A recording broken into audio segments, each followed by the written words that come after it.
The battle for Bakhmut in eastern Ukraine has been notable for several reasons. Its length, 9+ months.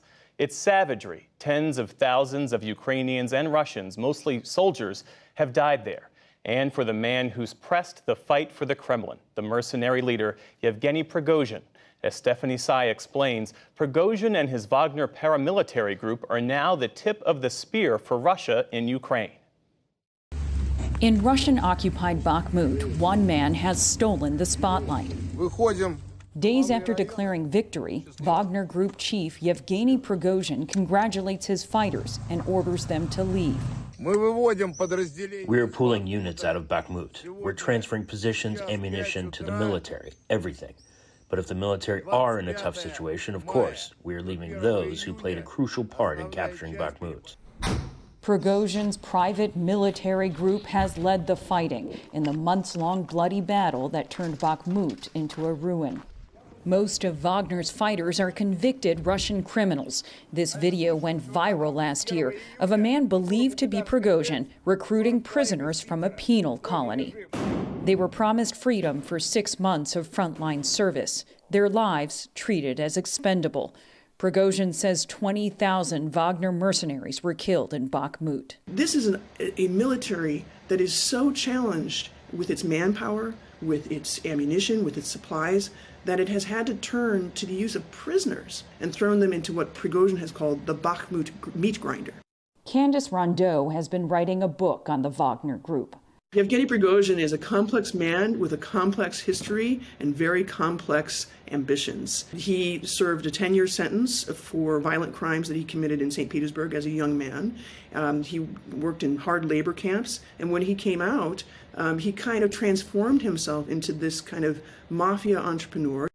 One of his first ventures was a catering company that fed the Kremlin. Prigozhin became known as Putin's chef. Cooking up disinformation came next with the Internet Research Agency, a troll farm which was instrumental in Russia's interference in the 2016 U.S. election. Prigozhin has now transformed into warlord under the auspices of Vladimir Putin. He's used social media to accelerate his brand. Videos show him overseeing training sites. He appeals to new recruits with ultra-nationalist propaganda. Guys, sign up for Wagner Group private military company. World War III is already nigh. On the battlefield, he flaunts the coffins of dead Ukrainian soldiers. And he brazenly calls out Russia's Ministry of Defense for the death of his fighters, hurling insults at the defense minister and chief of staff and calling them out by name. We have a 70% shortage of ammunition. Shoigu, Gerasimov, where is the ammunition? Look at them. His latest provocative proclamation that Russia could lose the war and face a revolt. When you hear Prigozhin saying, there is not enough ammunition, we're not getting the help that we need, we don't have the supplies that we need, you should be hearing the voice of Putin. He says things that Putin isn't able to say politically about what's going on with the war. And we certainly have seen that in bold display in recent days. The Wagner Group started in 2014 as a secret arm of Russian intelligence. Originally made up of former Special Forces soldiers, the group was first deployed to Ukraine in 2014 during Russia's illegal annexation of Crimea. Then to Syria, where Russia supports President Bashar al-Assad's government. Wagner serves as Russia's military proxy in far-flung areas of the world. Journalist Andrei Soldatov has reported on Russian intelligence for over 2 decades. What the military intelligence wanted to do in 2014 is to have a group of people supervised by the military intelligence, but not officially part of the Russian military, and to be able to send these people to Syria, to Ukraine, and to Africa, and maybe to some other regions. Before the recent fighting in Ukraine, Wagner left Russian footprints across Africa, spreading Moscow's influence and feeding instability.